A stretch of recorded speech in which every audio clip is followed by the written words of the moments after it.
کے آنے کا شکریہ ادا کرتا ہوں۔ میں سمجھتا ہوں کہ آپ کی آمد سے میں صرف شکر گزار نہیں ہوں، آپ نے تشریف لا کر میری زندگی کے کچھ دن اور بڑھا دیے۔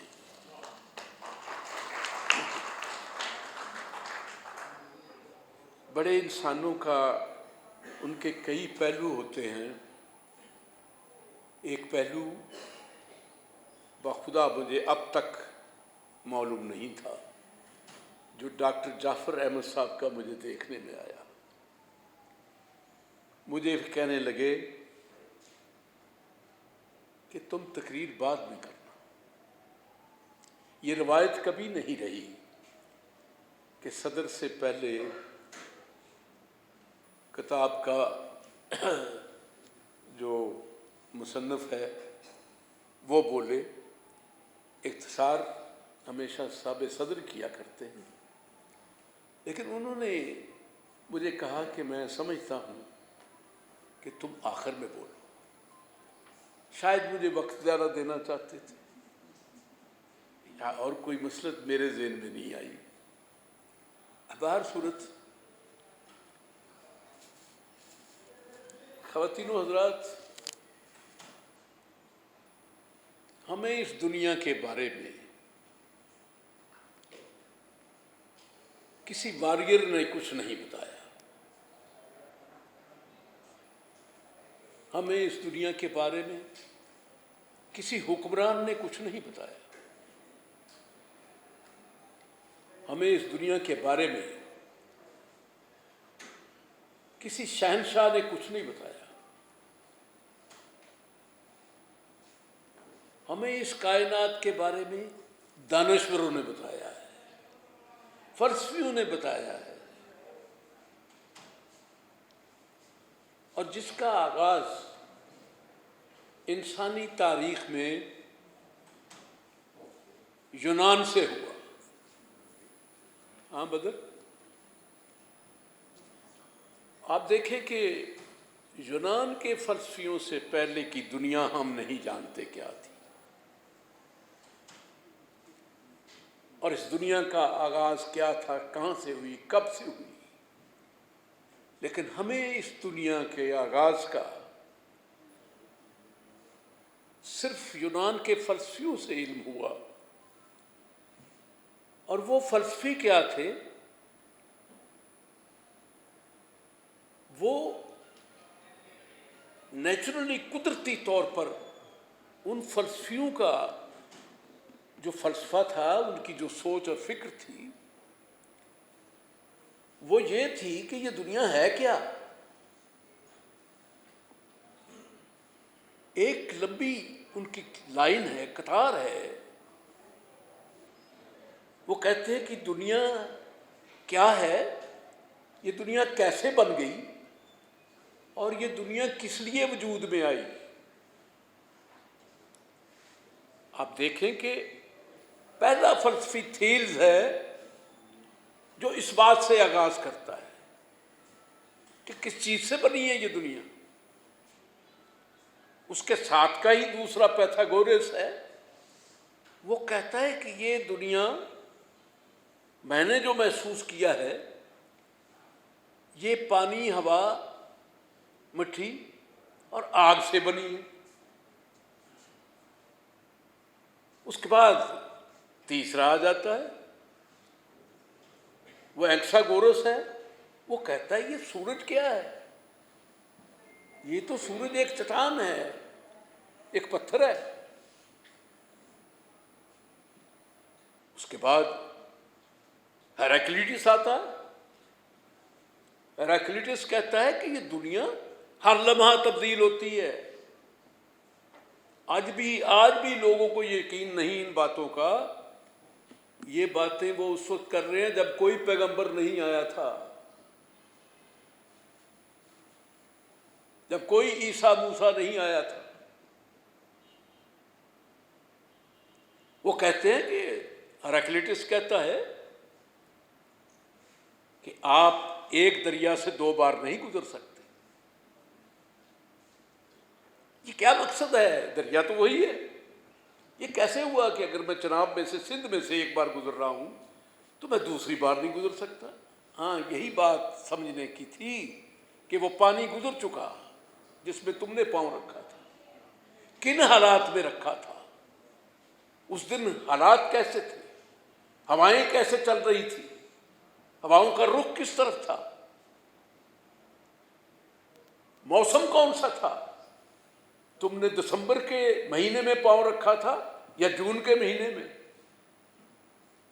یہ وہ لوگ ہیں۔ اب ہیراکلیٹس کے بعد دوسرا آدمی آ جاتا ہے، ایک چوتھا پانچواں انسان آتا ہے، وہ آ جاتا ہے، زینو آ جاتا ہے، اور اپنا پیرانائڈس آتا ہے۔ وہ کہتے ہیں کہ یہ دنیا ایک پیراڈاکس ہے، یہ بندھی ہوئی ہے دنیا، اس کے دونوں سرے ہیں، ادھر اگر دن ہے ادھر رات آ گئی، ادھر غم ہے ادھر خوشی آ گئی، ادھر صبح ہے ادھر شام آئی، ادھر بہار ہے پھر خزاں آ گئی۔ تو ایک بار انسان پیدا ہوا، پھر بچپن کا زمانہ آ گیا، پھر تھوڑا بڑا، پھر جوان ہو گیا، اور بڑا ہوا تو میچور انسان بنا ہوا، آخر کیا ہوا کہ بڑھاپا آ گیا۔ یہ آج بھی کوئی آپ کو نہیں بتا رہا، وہ اس وقت بتا رہے ہیں جب الہامی کتابیں نہیں آئی تھیں، کوئی آسمان سے نہیں آیا تھا بتانے کے لیے۔ اور پھر یہ تھے کانٹیننٹل قسم کے دنیا کو دیکھنے والے، دنیا کو سمجھنے والے۔ اب بات کچھ اور آگے بڑھ گئی، یہ زمانہ ختم ہوا تو پھر یورپ کے فلاسفروں کا زمانہ آتا ہے۔ اس کے بعد حالانکہ یونان کے بعد اسلام کا دور آیا تھا، میں بعد میں بات کروں گا، میں وہ ایک ترتیب پوری کر لوں۔ اب اس کے بعد جب آ گیا یورپ کا زمانہ آیا تو یورپ کے جو لوگ تھے، جان لاک تھا، تھامس ہابس تھا، والٹیر تھا، روسو تھا، منٹیسکو تھا، ریکارڈو تھا، ٹارگٹ تھا، یہ وہ ہیگل تھا، فورباخ تھا۔ انہوں نے کہا بھئی بات سنو، برٹرن رسل تھا، انہوں نے کہا بھئی بات سنو، ہمیں یہ تو بتا گئے ہیں یونان والے کہ یہ دنیا ہے کیا، یہ دنیا کس چیز کی بنی ہوئی ہے، اس کی معروضیت کیا ہے، ہمیں یہ بتا دیا ہے انہوں نے، ہمیں اس بات کا پتہ چل گیا ہے، لیکن اب ہمارا یہ کام ہے کہ یہ بتائیں کہ اس دنیا کو بسایا کیسے جائے۔ ہمیں اب یہ، ان کو انالائٹک فلاسفر کہتے تھے، کہا جاتا ہے۔ انالائٹک فلاسفر یہ تھے کہ ہمیں یونان والوں نے یہ تو بتا دیا جو کچھ ہے، جو بھی ہے، اب اس سے آگے اس پر سوچنے کی ضرورت نہیں ہے ہمیں کہ دنیا کیا ہے، کیسے آئی ہے، کس نے بنائی ہے، بن گئی ہے، اب اس دنیا کو بسانا کیسے ہے۔ اگر دنیا بسانی ہے تو انسانوں کی ضرورت ہے، انسان ہے تو کوئی شہر بنے گا، کوئی گاؤں بنے گا، کوئی خطہ بنے گا، کوئی ملک بنے گا، تو ان سب کو کیسا بنانا ہے، کس طرح کا بنانا ہے۔ تو پھر اس میں روسو آیا، اس کا ایک ذہن سامنے آیا، اس نے کہا بھی بات یہ ہے کہ ہم اس طرح بے یار و مددگار تو لوگوں کو نہیں چھوڑ سکتے۔ بھئی اگر آپ شادی کرتے ہیں تو کوئی تھوڑا سا کنٹریکٹ تو ہے نا کہ قبول ہے، قبول ہے، تو آپ اگر ہم حکمرانیاں دیں گے لوگوں کو تو پھر یہ کچھ نہ کچھ قبول و رد و قبول تو ہونا کہ ہمارا کیا بنے گا۔ تو اس نے کہا، روسو نے کہا کہ بھئی ایک تھوڑا سا آپ معاہدہ رکھیں کہ ہمیں کیا ملے گا، ہم لوگ کروڑوں میں ہیں، آپ ہزاروں میں ہیں جن کو اقتدار دینا ہے، تو ہزاروں میں اقتدار میں رہنے والے کروڑوں کو کیا دیں گے، ان کے ساتھ کیا رویہ ہے، ان کا کیا بنے گا، آؤ ہمارے ساتھ کچھ تو لین دین کرو، کوئی تو معاہدہ کرو، کوئی تو لکھت پڑھت کرو کہ ہمیں کیا ملے گا، ہم تمہیں بادشاہ دے رہے ہیں، وزارتیں دے رہے ہیں، تو ہمارا کیا بنے گا؟ اور انہوں نے یہ ایک معاہدہ عمرانی آیا کہ چلو آپ ہمیں تحفظ دیں، ہمارے حقوق کا خیال کریں، ہماری زندگی کا خیال کریں، ہمارا گھر دیکھیں، ہماری کوئی تعلیم کا کریں، ہماری تحفظ کا کریں، تو اس کا شعبے بنائیں۔ ہمیں تحفظ کون دے گا؟ فوج چاہیے۔ ہمیں صحت کے معاملے کون کرے گا؟ بھی ہسپتال چاہیے، ڈاکٹر چاہیے۔ ہمارے مکانات کیسے بنیں گے؟ ہمیں انجینئر چاہیے۔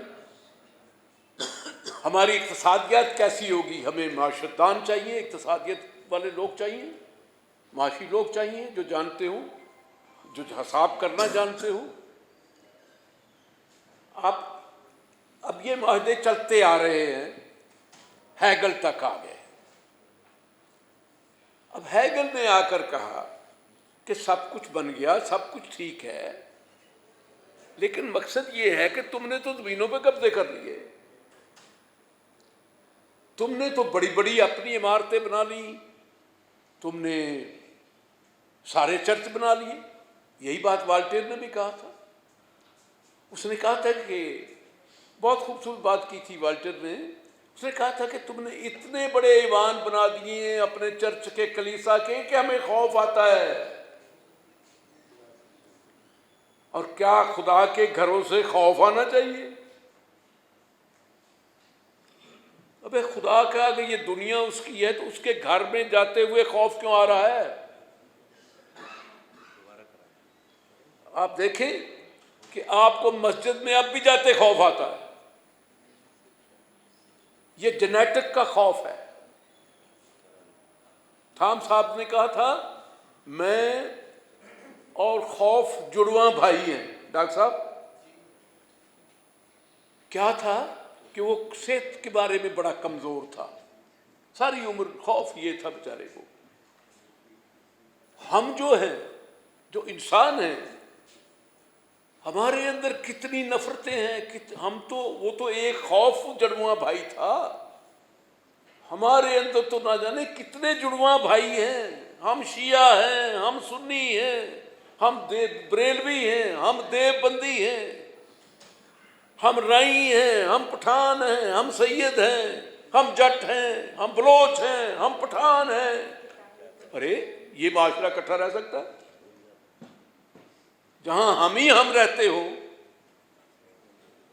اور کوئی ایک بھی نہ ہو؟ یہ معاشرے تو انہوں نے کہا کہ اب دیکھ یہ معاشرے کیسے چلیں گے، اس کو کس طرح چلایا جائے گا؟ تم نے سب چیزوں پہ قبضے کر لیے، اور جن کے کروڑوں اربوں کے پاس جو زمین ہے، جو لوگ ہیں جن کی آبادی کروڑوں میں ہے، ان کے پاس کچھ بھی نہیں۔ اب یہ تصور آگے بڑھتا ہے، ہیگل تک آ جاتا ہے۔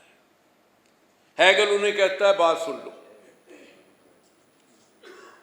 کہتا ہے ایک تھیسس ہوتا ہے، ایک اینٹی تھیسس ہوتا ہے، ان دونوں کے بعد جب ان کا تصادم ہوتا ہے تو سینتھسس پیدا ہوتا ہے۔ تم بھوکے رکھو گے تو اس کا اینٹی تھیسس کیا ہوگا؟ یا لوگ مر جائیں گے یا لڑیں گے، اور اگر لڑیں گے تو پھر تم نہیں رہو گے، کیونکہ لڑنے والے زیادہ ہوں گے، بھوکے زیادہ ہوں گے، بے گھر زیادہ ہوں گے، بے علم زیادہ ہوں گے۔ تو ان کو بیلنس کیوں نہیں کرتے؟ ان کو متوازی لاؤ، توازن پیدا کرو۔ وہ تو یہیں تک تھا۔ تو انہوں نے ان کے خلاف اسٹیٹ جو چرچ تھا، انہوں نے انہیں کہا، سب کو، والٹیئر کو، روسو کو، اور اسے اپنا تھامس کو، ان سب کو انہوں نے کہا کہ تم کافر ہو۔ اب ایک اور بات آ گئی کہ اینکسا گورس کیا گیا تھا ہفتے پہلے، تو اس نے کہا تھا کہ بھئی یہ زمین گھومتی ہے، یہ سورج نہیں گھومتا۔ اسے پتہ تھا اسے مار دیں گے، وہ بھاگ آیا تھا. اس نے کہا بھائی سقراط تک کی بات ٹھیک ہے، اب دوسری بلی میں نہیں دینا چاہتا. وہاں برونو پیدا ہو گیا، اٹلی میں ہی، روم میں ہی. اس نے کہا کہ بھائی بات سنو، آپ کی کتاب غلط کہہ رہی ہے، یہ عملی طور پر زمین گھوم رہی ہے، زمین گول ہے. اوپر چرچ نے کہا تمہارے بائبل، ہمارے خدا کی کتاب کو، ہمارے پیغمبر کی کتاب کو کہتے ہو کہ اس کتاب تم سی اور یہ غلط ہے. برونو کو زندہ جلا دیا گیا. اس کے بعد گلیلیو آ گیا. اس نے دوربین تیار کر کے کہا پادریو آؤ میں تمہیں دکھاؤں کہ کیا ہو رہا ہے اوپر. اوپر دیکھو گے تمہیں پتہ چلے گا کہ زمین گھومتی ہے. انہوں نے کہا تیرا بھی علاج کر لیتے ہیں. اس کو بھی لے گئے، اسے اذیت گاہ پہ لے گئے، اسے دکھائیں وہ چیزیں کہ تیرا حشر یہ ہوگا. اس نے سوچا کہ یہ تو بہت پاگل لوگ ہیں، انہوں نے برونو مار دیا، سقراط مار دیا، اب میں خام خواہی مر جاؤں، میرے مرنے سے تو کچھ نہیں ہوگا، کچھ بدلا گے نہیں. اس نے کہا بھائی بات سنو، آپ جو کہتے ہیں ٹھیک ہے میں مان لیتا ہوں. انہوں نے کہا آؤ سامنے ہمارے سپریم کورٹ کے، چرچ کی سپریم کورٹ میں آ کر اعتراف کرو کہ کتاب ٹھیک تھی میں غلط تھا. اس نے کہا ٹھیک ہے. اس نے کہا کتاب ٹھیک تھی میں غلط تھا. باہر نکل رہا تھا، راستے میں بڑبڑاتا جا رہا تھا کہ میرے کہہ دینے سے کیا زمین جو ہے رک جائے گی یا چپٹی ہو جائے گی. تو ایک ساتھ ان کا شاگرد جا رہا تھا، تو اس نے کہا کاش کہ ہماری قوم کا بھی کوئی ہیرو ہوتا. اس نے طنز کی کہ آپ سٹینڈ لے کر مر جاتے تو ہیرو ہو جاتے. تو اس نے کہا قابل رحم ہیں وہ قومیں جو ہیرو تلاش کرتی.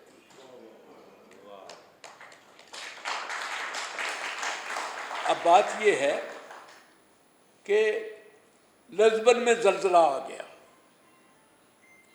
زلزلہ اس دن آیا جب چرچ کی تقریبات جاری تھی. اس عہد کا 6 پوائنٹ کا زلزلہ تھا، 6 پوائنٹ کچھ کا. اس نے چرچ میں لیا میٹ کر دیا. سب سے بڑا جہاں پاپا روم بیٹھتا ہے اس کا ملیا میٹ ہو گیا. اب جناب تمام پادریوں نے اس کے بعد یہ کہا کہ بہت گناہ کیے اس قوم نے، اس گناہ کی سزا ملی ہے. اب روسو اور والٹیئر کیا کہتے ہیں انہیں؟ وہ کہتے ہیں یہ چلو ہم نے مان لیا کہ گناہ باہر ہوتے تھے، گھروں میں بھی ہوتے تھے، یہ کلبوں میں ہوتے تھے، ہوٹلوں میں ہوتے تھے، سب جگہ ہوتے تھے. وہ تم نے جہاں حضرت عیسیٰ کی تصویر لگائی ہوئی ہے، تم نے جہاں خدا کی لگائی، خدا کا گھر بنایا ہے، وہ کیسے گر گیا؟ ارے کیا وہاں بھی گناہ ہوتے ہیں؟ وہاں بھی سب کچھ وہ ہوتا ہے جو باہر ہو رہا ہے. اور تمہارے اوپر یہ تم کیوں نہیں بچ گئے؟ پادری کیسے مر گئے؟ خدا کا گھر کیسے بلیا میٹ ہو گیا؟ کیا تمہارے خدا کو اپنے گھر کا بھی احساس نہیں تھا؟ کیا تمہارے خدا کو پادریوں کا جو دن رات تپسیا کرتے ہیں ان کا بھی احساس نہیں تھا کہ یہ میرے پیغامبر ہیں، میرے میسنجرز ہیں، میرے تبلیغ کرنے والے ہیں؟ اور ان کو بھی مار دیا اس نے. انہوں نے کہا ہمارے ساتھ تو جو کچھ ہوا ہے، تم کو نہیں ہم چھوڑیں گے. ان باتوں کا جواب نہیں ہوتا ان کے پاس. ان کے پاس اذیتیں ہوتی ہیں، ظلم ہوتا ہے، جبر ہوتا ہے. یہ جبر چلتا گیا. اور یاد رکھیے کہ ایسا نہیں تھا کہ عالم اسلام میں کوئی ارسطو نہیں تھا، کوئی سقراط نہیں تھا. عالم اسلام میں کوئی جان لاک نہیں تھا، کوئی ہابز نہیں تھا، کوئی تھامس نہیں تھا، کوئی منٹسکو نہیں تھا، کوئی والٹر نہیں تھا، کوئی روسو نہیں تھا. ان کے باپ تھے ڈاکٹر صاحب عالم اسلام کے پاس. اور یہ جو میں نے درمیان کا یورپ کا عرصہ گنایا ہے یہ بعد کا عرصہ ہے. یونان کے فلسفیوں کے بعد سب سے بڑے فلسفی اسلام میں پیدا ہوئے. پہلا فلسفی الکندی آیا، دوسرا الفارابی آیا، پھر رازی آیا، پھر خوارزمی آیا، پھر اس کے بعد ابن رشد آیا، پھر ابن سینا آیا، پھر حنان بن یوسف آیا، پھر حنان بن ثابت آیا۔ یہ کون تھے؟ یہ کیا کرنے آئے تھے؟ یاد رکھیے کہ ان لوگوں نے یہ یونان کے بعد سب سے بڑے فلاسفر اسلام نے پیدا کیے۔ اب جھگڑا کیا پیدا ہوا؟ ایک ترقی پسند خلیفہ آ گیا تھا مامون الرشید عباسیوں میں، اس کو علم کا بہت شوق تھا۔ اس نے اپنے مرکز میں دارالخلاف بغداد میں ایک بہت بڑا علم خانہ بنا دیا، جسے کہتے تھے کہ یہ مخزن علم ہے، وہ جسے ایک کتب خانہ کہتے تھے، یہ مادر کتب ہے، مادر علم ہے، یہ ادب گاہ ہے۔ اور اس نے تمام اپنے خطوں سے کہا کہ جتنے دانشور ہیں میرے پاس آ جائیں۔ اب یہ دانشور کبھی امیر نہیں ہوتے، ان کے کوئی وسائل نہیں ہوتے۔ اس کی وجہ ہے کہ جب لوگ بحری تجارتیں کر رہے ہوتے ہیں، کاٹن کی تجارتیں کر رہے ہوتے ہیں، جب تیل بیچ رہے ہوتے ہیں، یہ شعر کہہ رہے ہوتے ہیں، یہ کتابیں لکھ رہے ہوتے ہیں، اب تیل بیچنے والا، کپاس بیچنے والا، یہ شپ سازی کرنے والا، ہوائی جہازوں میں اڑانے والا، یہ تو نہیں کر سکتا تھا، وہ وسائل تو ان کے پاس نہیں تھے۔ تو پھر جب کام ہی کوئی نہیں کرنا اور صرف یہ سوچنا ہے کہ دنیا کو کیسے بنانا ہے، تو روٹی تو آخر چاہیے۔ لیکن وہ یہی کمال ہوتا ہے فلسفیوں کا، بڑے دانشوروں کا، عظیم لوگوں کا، کہ یہ ان کے لیے کوئی بڑی باتیں نہیں ہوتی، وہ ہر حق میں ہر راستے سے گزر جاتے تھے۔ پریتاں دے متوالے طالب جو ریشم دے کیڑے، رکھے سکھے پتھر کھا کے کتر ریشمی تارا۔ ریشم کے کیڑے سوکھے پتے کھاتے ہیں اور یہ ریشم بناتے ہیں جو آپ نے پہنا ہوا ہے۔ کیا مرغن غذائیں کھائیں انہوں نے؟ یہی ہوتا ہے انسانوں کا۔ انسان خود کو جس طرح ڈھال لے وہ اسی طرح ڈھل جاتا ہے، اسی طرح زندہ رہ سکتا ہے۔ تو ان لوگوں نے آ کر جب اپنی فلسفی دی، جب فارابی نے، اب وہاں ایک یہودی جو تھا وہ افلاطون اور ارسطو کے تمام چیزیں لے آیا ہوا تھا، اس نے لاطینی میں اس کا ترجمہ کیا، فارابی اور ابن رشد نے اسے عربی میں کر دیا۔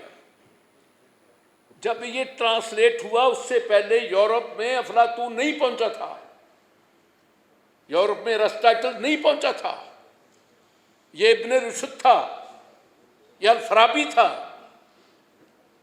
یہ ان لوگوں نے جب اس کے ترجمے کیے تو الفارابی کو پہلا فرسٹ ٹیچر ارسطو کو کہتے ہیں فلسفے میں، and he was the second teacher, یعنی ادب کا علم کا باپ پہلے ارسطو تھا، اس کے بعد فارابی تھا مسلمان۔ اب چونکہ جو عیسائیت تھی، انہوں نے کتاب سے علیحدہ راستہ اختیار کر لیا تھا۔ کب؟ برونو اور گلیلو کو مرنے کے بعد ایک نئی تحریک وہاں اٹھی، وہ پروٹسٹنٹ تحریک تھی۔ ان میں ایک جالا اٹھا، اس کا نام تھا مارٹن لوتھر۔ اس نے تمام والٹیر یہ سب چیزیں پڑھی ہوئی تھی اور خود پادری تھا، یاد رکھیے۔ اور اس نے اندر جا کر دیکھا کہ کتنے گھنونے کام ہو رہے ہیں، یہ خدا ہے ان کا، یہ ان کی عبادت گاہیں ہیں، یہ انہوں نے اپنے آپ کو کہہ رکھا کہ ہم نے وقف کر دیا، اور ان کی کرتوتیں اندر کیا ہیں، یہ کیا کیا کر رہے ہیں۔ کتنے ان نیچرل لوگ ہیں. بھائی بھوک لگتی ہے تو کھاؤ کھانا. بھوک کی طرح ہی انسان کی دوسری ضروریات ہیں. تم کیسے پیرے ضبط کر لو گے؟ تو تم باہر نکلتے ہو تو اس طرح نکلتے ہو جیسے بگلا نہایا دھویا، جوڑ سے بگلا باہر آ رہا ہے دریا سے، اور اندر جو کچھ تم کرتے ہو، تم ننس جو کرتی ہیں اور تم جو کرتے ہو. اس نے سب سے پہلے ایک راہبہ کے ساتھ شادی کی، خود پادری پن سے باہر آیا. اس کے بعد اس نے جتنے جرائم تھے 95 جرائم کا ایک اشتہار بنا کر کعبے پر لٹکا دیا عیسائیت کے. اس نے کہا یہ پڑھو، یہ ہے، یہ تمہارے جو علماء ہیں، تمہارے جو پادری ہیں، یہ تمہارا کلیسا جو ہے، یہ تمہارا خدا کے جو ماننے والے ہیں، یہ کر رہے ہیں، اندر کیا کیا ہو رہا ہے. ان کا جو روسو کا اور جو والٹر کا حشر کیا تھا، اس کا بھی وہی ہوا کہ عیسائیت، اس نے کہا پوری عیسائیت بائیکاٹ کر دے، اس سے بائیکاٹ ہو گیا. اس کے ساتھ کوئی رشتہ ناتا نہیں. اس نے کہا ہو جائے، کوئی بات نہیں. اب یہ بات پھیل گئی. لوگوں نے کہا کہ یہ ہمیں کہتے تھے کہ ہم خدا کا پیغام سنا رہے ہیں، یہ تو جھوٹے ہیں. انہوں نے تو منڈیاں لگا رکھی ہیں، انہوں نے سودے لگا رکھے ہیں جنت کے کہ آؤ جنت خریدو. اور جنت میں بھی ڈیفنس تھا، ہاؤسنگ سوسائٹیاں تھیں. ہاں ناصر، جنت میں بھی انہوں نے بنا رکھی تھی ہاؤسنگ سوسائٹی اور بحریہ ٹاؤن. اب جو زیادہ پیسے دیتا تھا وہ بحریہ ٹاؤن میں جنت میں جاتا تھا، وہاں اس کو گھر ملتا تھا. جو اس سے زیادہ پیسہ دیتا تھا وہ ڈیفینس میں جاتا تھا. اور جو بیچارہ میری طرح کے ریڈ بان، جو کوچوان، جو غریب مزدور کسان، وہ ان کے پاس تو پیسے ہی، وہ جوڑ کے پیسے، غریب اپنے بچوں کا خون ان کو جا کے دے، کہتے ہمیں بھی جنت میں ٹکٹ دے دو یار. تو وہ کہتے اچھا تمہارا جنت میں یہ ہوگا کہ چلو تمہارا کہیں دور کہیں جہاں جا کے کراچی سے باہر، مولوی چڑھ رہے ہو، آپ کو کراچی سے باہر کہیں ایک جگہ مل جائے گی جنت میں، آپ بڑے لوگوں پہ تو نہیں شامل ہو سکتے. وہ مارٹن لوتھر نے کہا اچھا. انہوں نے کہا بھی بات سنو. وہ پادریوں کے پاس گیا، انہوں نے کہا یار بات سنو، کبھی کوئی دوزخ خریدنے بھی آیا ہے تمہارے پاس؟ دوزخ کا بندہ بھی کہتا پاگل ہے کوئی آئے گا؟ اس نے کہا لو پھر میں آ گیا ہوں.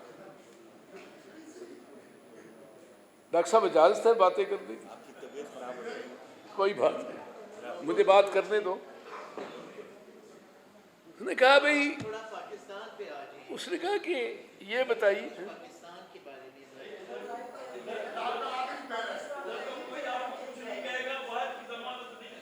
وہ بات کوئی بات نہیں ایسی، یہ میرے لیے بار کچھ نہیں ہے. تھینک یو، شکریہ. اچھا خیر سنیے بات ذرا. تو وہ گیا، اس نے کہا بھی آج تک تمہیں دوزخ خریدنے کو آیا ہے؟ اس نے کوئی نہیں. ان کا جی میں دوزخ خریدنے آیا ہوں. بولو کیا لوگے؟ انہوں نے کہا پاگل کے آدمی، دوزخ خرید رہے ہو؟ کہتا میں خرید رہا ہوں. لو مجھ سے کیا دام لیتے ہو؟ انہوں نے کہا اچھا پھر اتنے دے دو. انہوں نے کہا یہ لو. اب وہ چرنگی میں جا کے کھڑا ہو گیا. اس نے کھڑے ہو کے لوگوں کو کہا بات سنو، وہ ان کے پاس اب نہ جاؤ جنت لینے، میں نے دوزخ خرید لیا، میں تمہیں اندر نہیں جانے دوں گا دوزخ کے، میں دوزخ کا مالک ہوں. ارے دوزخ کا مالک تو میں ہوں، جب میں نے دوزخ خرید چکا ہوں، جب مالک میں ہوں، ملکیت میری ہے دوزخ، تو تمہیں دوزخ میں گھسنے نہیں دوں گا، تم جنت میں جاؤ. ہاں جب یہ حشر ہوا، جب یہ اس نے کیا مارٹن لوتھر نے، تو پھر ان کی پروٹسٹنٹ ایک نیا فرقہ اٹھا، ایک نئی دنیا اٹھی، ایک پیپل پارٹی اٹھی، ایک عوامی پارٹی اٹھی، ایک لوک پارٹی اٹھی، ایک عام پارٹی اٹھی. وہ لوتھر کے ساتھ ہی، اس کا نام تھا، اسے کہتے ہیں پروٹسٹنٹ، یعنی احتجاج کرنے والے. یہ جنگ ہوئی 30 سال، 130 سال کیتھولک آپس میں قتل عام ہوتا رہا. اخیر پروٹسٹنٹ جیتے. آج بھی یورپ میں جو کیتھولک کے ملک ہیں، کیتھولک چرچ کے، وہ آج بھی اتنے ترقی یافتہ نہیں ہیں. وہ یورپ سب سے ترقی یافتہ جو پروٹسٹنٹ تھا. آج بھی انگلینڈ ترقی یافتہ، اٹلی نہیں ہے. یہ تاریخ ہے، میں آپ کو جو بتا رہا ہوں. اب عالم اسلام کا حشر دیکھ لیں. اب ان ہمارے، میں چونکہ علیحدہ علیحدہ بات نہیں کروں گا کہ فرابی کیا تھا، کندر نہیں. اب ان سب کا لڑائی کن سے ہو گئی؟ چرچ والوں سے. ہمارے بھی تو چرچ تھے نا. ہمارے جو تھے، ہمارے مکہ مدینے بھی تو انہوں نے وہ کلیسائی بنا رکھے تھے، آپ بھی بنائے ہوئے ہیں. ہماری مسجدیں بھی تو کلیسائی تھیں، وہی تھی، عزیت گاہیں تھی نا. کیا ہوتا تھا؟ تو یہاں بھی وہی کچھ ہو رہا تھا. ان لوگوں نے کہا وہاں ایک سب سے بڑا جو میجارٹی طبقہ تھا وہ تھا جسے کہتے تھے عشری. اب ان کا خلیفہ جو تھے المامون تھا، معتصم تھا. یہ بیچارے ان کے دور میں تو ان سب کو بڑی، انہوں نے بہت ترقی کی، بہت کتابیں لکھی. مثلا ابو علی سینا نے ایسی طب کی کتاب لکھی کہ جانی لیوس کے بعد اگر دنیا کا کوئی سب سے بڑا طبیب تھا تو وہ ابو علی سینا تھا. اس وقت اس نے کہا کہ چھوت کی بیماری ہوتی ہے جس کا کسی کو پتہ ہی نہیں تھا. چیچک کی بیماری ہوتی ہے جس کا جالینوس کو بھی علم نہیں تھا. اس نے جالینوس کو بھی سیدھا کیا کہ نہیں، جالینوس میرا استاد ہے، لیکن یہ باتیں تو اسے علم ہی نہیں. یہ لوگ تھے. اب دوسرے وہ جب اب دو خلیفے ان کی مدد کرتے تھے تو ان کے دشمن بھی وہاں ہو گئے کہ ان کی عزت ہی نہیں تھی، وقار ہی نہیں تھا. اب جب متوکل آ گیا، اب وہاں ضیاء اللہ کے کار آیا. اب ضیاء اللہ کی باری آ گئی. یہ وہ سارے چلے گئے، بھٹو مر گیا تو المتوکل آ گیا. وہ سخت خلاف تھا ان کے معتزلہ کے. وہ عشری تھا. اس کے ساتھ عشری تھے جو کم سے کم 150 سال تک مار کھاتے آ رہے تھے ان دانشور کے پسندیدہ خلفاء کی، جو کہ اصل تھے، جو غلط کام نہیں کرتے تھے، کسی کو نوازتے نہیں تھے. اب توکل آ گیا، ضیاء الحق آ گیا، بن گئی، مولوی آ گئے سارے. اب انہوں نے کہا یہ کافروں کو تو پہلے مارو بھائی، تم یہ مارو گے تو یہ سوسائٹی ٹھیک ہوگی. اب اس نے کہا، انہوں نے کہا بھی بات سنو، ہمارے ساتھ ان کا مقابلہ کرا لو. مارنے کیا، بات کرتے ہیں بیٹھ کے، آؤ بات کر لیتے ہیں، کیا کہنا چاہتے ہیں یہ. انہوں نے کہا بالکل آؤ. انہوں نے اپنے سارے عشری بنا لیے اور یہ بھی آ گئے. اور یہ جتنے غزالی تھے یہ عشری تھے. اب وہ انہیں کہنے لگے ایک بات سنو، تم ہمیں کہو کیا کہتے ہو، پہلے تم شروع کرو. معتزلہ کو کہا. تو معتزلہ نے کہا کہ یہ بتائیے کہ آپ تو خدا کو اس طرح کہتے ہیں وہ ناراض ہو جاتا ہے، وہ خوش ہو جاتا ہے. اس نے کہا یہ خدا ہے یا انسان ہے؟ بھائی خدا کی ناراضگی کیسے ہو سکتی ہے؟ خدا کی خوشی کیا ہو سکتی ہے؟ خدا ناراض کس چیز سے ہوگا؟ تم کہتے ہو یہ نہیں کرو گے تو خدا ناراض ہو جائے گا، یہ کرو گے تم جنت میں نہیں جاؤ گے، یہ دوزخ میں. اس نے کہا یہ تمہارا خدا یہ سودے کرتا ہے، تمہارا خدا یہ کس کس کا خدا ہے؟ انہوں نے کہا کہ یہ دیکھیے یہ خدا کو کیا کہہ رہے ہیں، یہ کافر ہیں. اس نے کہا بھائی ہم کافر نہیں ہیں، ہم یہ کہتے ہیں کہ خدا انسان نہیں ہو سکتا. یہ صفات انسان کی ہیں کہ وہ ناراض ہو جاتا ہے، لڑتا ہے، مارتا ہے، جھگڑتا ہے، برا سمجھتا ہے، خوش بھی ہو جاتا ہے. اس نے کہا یہ تو ایک انسان کی بات ہے، انسان کی طبیعت ہے یہ جو تم خدا کی بنا رکھی ہے تم نے. مسلمانوں کا خدا ایسا نہیں ہے. قرآن میں تو ایسا خدا ہمیں نہیں ملتا جو تم بنا دے. یہ تم نے بنایا ہوا ہے، درباریوں نے. انہوں نے کہا اچھا تو یہ بتاؤ پھر کہ انسان جو ہے یہ کیسے پیدا ہوئے، یہ کس نے بنائے ہیں؟ انہوں نے کہا پھر یہ بتاؤ کہ تمہارے خدا کو کس نے بنایا ہے؟ وہ کہنے لگے جی دیکھیے جی ہمارے باپ نے ہمیں پیدا کیا، ہمارے باپ کو اس کے باپ نے پیدا کیا. انہوں نے کہا وہ ٹھیک ہے لیکن خدا کا کون باپ تھا؟ اب بات ان کی چلتی گئی، جنگ شروع ہو گئی. اب انہوں نے کہا کہ تم کس طرح سے اس معاشرے کو چلانا چاہتے ہو؟ خدا نے کہیں قرآن میں لکھا ہے کہ تمام سرمایہ دار بھی یہاں ہوں گے، شہنشاہ بھی ہوں گے، بادشاہ ہوں گے؟ وہ مارٹن لوتھر تھے سارے. انہوں نے کعبے پر جا کر سامنے کھڑے ہو کر کہا کہ بادشاہت حرام ہے، قرآن میں نہیں ہے. ہم نے تو بادشاہتیں ختم کی ہیں رسول نے. بھئی اگر بادشاہتیں رسول چاہتے تو کیسر و کسرا کو کیوں جا کے تخت و تیغ کرتے؟ جو صدیوں کی شہنشاہتیں تھیں ان کو ہم نے جا کے برباد کیا. یہ تم نے کیا کیا؟ تو یہ تو نہیں ہے کہ تم تو بادشاہ بن کے بیٹھے ہوئے، شہنشاہ ہو، دربار ہے، لونڈیاں ہیں، کنیزیں ہیں تمہاری.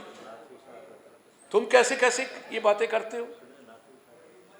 انہوں نے کہا کہ یہ سب کافر ہیں. اور ایک اس آدمی راضی کو کہا کہ اس کے سر میں کتاب اس وقت اس کی ماری جائے جب تک کتاب ٹکڑے ٹکڑے نہ ہو جائے. یہ سزائیں دے رہے ہیں.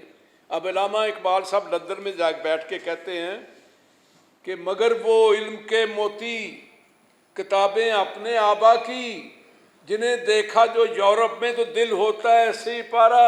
اور علامہ صاحب خدا کے واسطے خود بھی تو آپ اسی پڑھنے وہاں گئے ہوئے تھے، اور تمہیں یہ تو دل سہ پارا کتابیں دیکھ کر ہوا، آپ کا دل اس وقت سی پارا نہیں ہوا جب کوڑے مارے گئے راضی کو، جب کتابیں ماری گئی راضی کو. علامہ صاحب آپ کو اس وقت آپ کو کچھ نہیں ہوا جب ابن رشد کے منہ پر ستون کے باندھ کے اس پر منہ پر تھکوایا گیا، جب اس کی مشکیں باندھ کر اس کو وہاں سے ہسپانیہ سے نکالا گیا، ایک گاؤں میں جا کر اسے نظر بند کر دیا گیا. آپ کو اس وقت تکلیف نہیں ہوئی جب فرابی کے ساتھ کیا ہوا تھا، ابو علی سینا کے ساتھ کیا ہوا تھا؟ یہ آپ نے یہ نہیں دیکھا کہ علم کے موتیوں والے کے ساتھ کیا حشر ہوا تھا؟ آپ کو کتابیں دیکھ کر، اور وہاں کتابیں دیکھ کر جہاں خود پڑھنے گئے ہوئے ہو. اگر وہ کچھ نہیں تھے تو پھر آپ وہاں ڈگری لینے کیوں گئے ہوئے تھے؟ یہ کنٹراڈکشن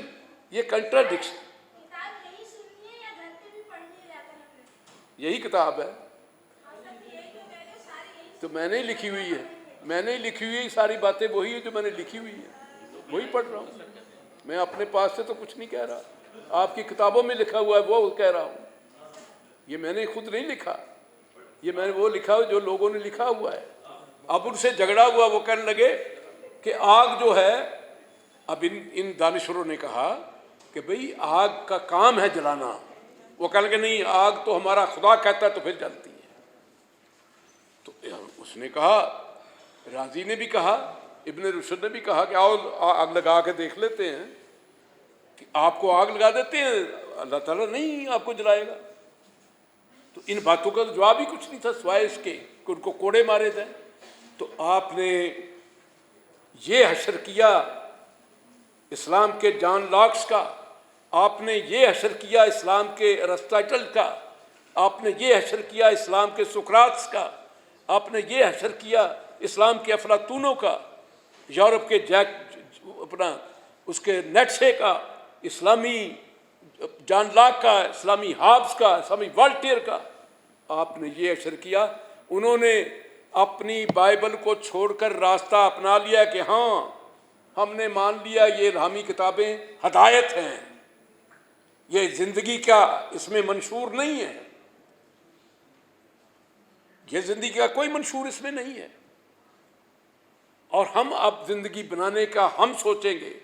یہ خدا کا تصور جو اس نے دیا ہمیں وہ ہماری انفرادی ہے. میری کوشش ہے میں نیک رہوں تاکہ لوگ مجھے اچھا کہیں، میری کوشش ہے میں نیک رہوں تاکہ خدا مجھے پسند کرے. لیکن باقی کام جو ہے ہم نے بنانے ہیں، دریا کیسے ہیں، ان کو کیسے موڑنا ہے، نہریں کیسے نکالنی ہیں، آپ نے بجلی کیسے بنانی ہے، آپ نے پانی کیسے تقسیم کرنا ہے، آپ نے روٹی کیسے دینی ہے۔ لہذا میں خونی انقلاب کی بات نہیں کرتا، میں آخر میں آ جاتا ہوں۔ ہم نہیں چاہتے کوئی خونی انقلاب آ جائے، نہیں، وہ کامیاب بھی نہیں ہوتے۔ آج کا دور بہت آگے آ گیا ہے۔ ہم ایک فلاحی ریاست کی بات کرتے ہیں،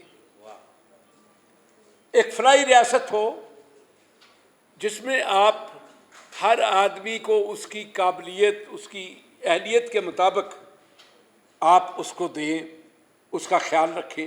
جو بچہ ہے اس کو تعلیم دیں، جو بوڑھا ہے اس کو اس کا علاج کرائیں، بے گھر کو گھر دے دیں، غیر تعلیم یافتہ کو تعلیم کا انتظام کرے، مفت تعلیم اسٹیٹ دے، مفت گھر فراہم کرے، لوگوں کو ہنرمند بنا دے۔ آپ خیرات نہ دیں۔ اس نے کنفوشیس نے کہا تھا کہ آپ ایک وقت کی مچھی مت کھلائیں کسی کو، اس کو کانٹا دیں کہ مچھی پکڑ لے، اس کو مچھلی پکڑنے کے کانٹے دے دو۔ آپ اس قوم کو مچھلی پکڑنے کے کانٹے دیں، ان کو کوئی بھیک دینے کی ضرورت نہیں، ان کو آپ اس طرح کوئی خیرات دینے سے پیسہ ضائع ہو جاتا ہے۔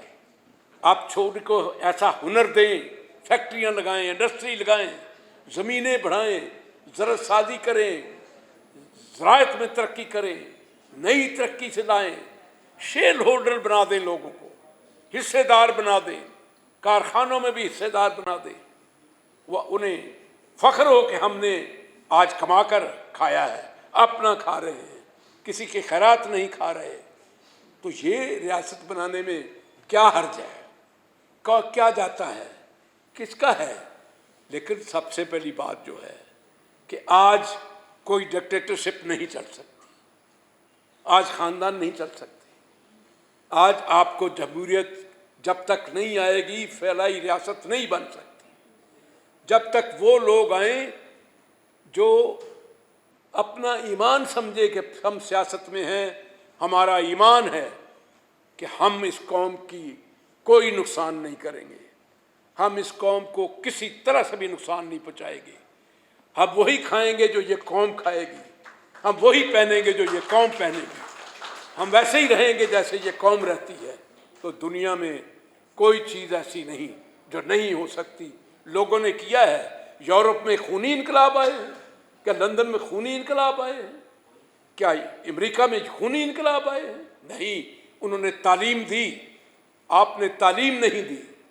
آپ نے وہ تعلیم دے رہے ہیں جو تعلیم نہیں ہے، غیر تعلیم ہے، جو غیر انسان بنا رہی ہے۔ آپ دیکھیں کہ آپ کا کوئی سائنس نہیں، کوئی یونیورسٹیاں نہیں، آپ نے سائنسدان ہی پیدا نہیں ہونے دیے، آپ نے مولوی پیدا کر لیے، لشکر طیبہ پیدا کر لی، آپ نے سپاہی صحابہ پیدا کر لی، آپ نے سپاہی محمد پیدا کر لی، آپ نے داعش پیدا کر لی، آپ نے طالبان پیدا کر لیے۔ تو یہ چیزیں ہیں دنیا میں رہنے کی۔ اس طرح آپ رہیں گے؟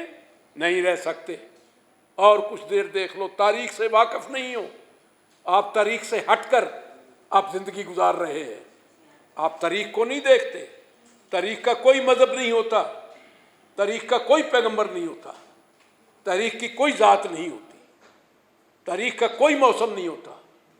تاریخ انسانوں کے کرتوتوں کی داستان ہوتی ہے، ان کی اچھائیاں بیان کرتی ہیں، ان کی برائیوں کو ننگا کر دیتی ہے۔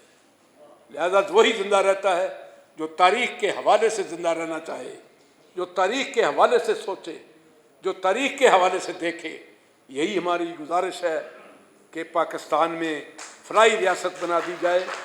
ہم نہیں کہتے کہ ہم آپ سے چھین لینا چاہتے ہیں، مار دینا چاہتے ہیں، نہیں، لیکن عزت آبرو سے ہر انسان، ہر بچے کو تعلیم، ہر انسان کو روزگار، ہر انسان کو گھر دے دیں، صحت کا نظام دے دیں، اور کچھ نہیں چاہیے۔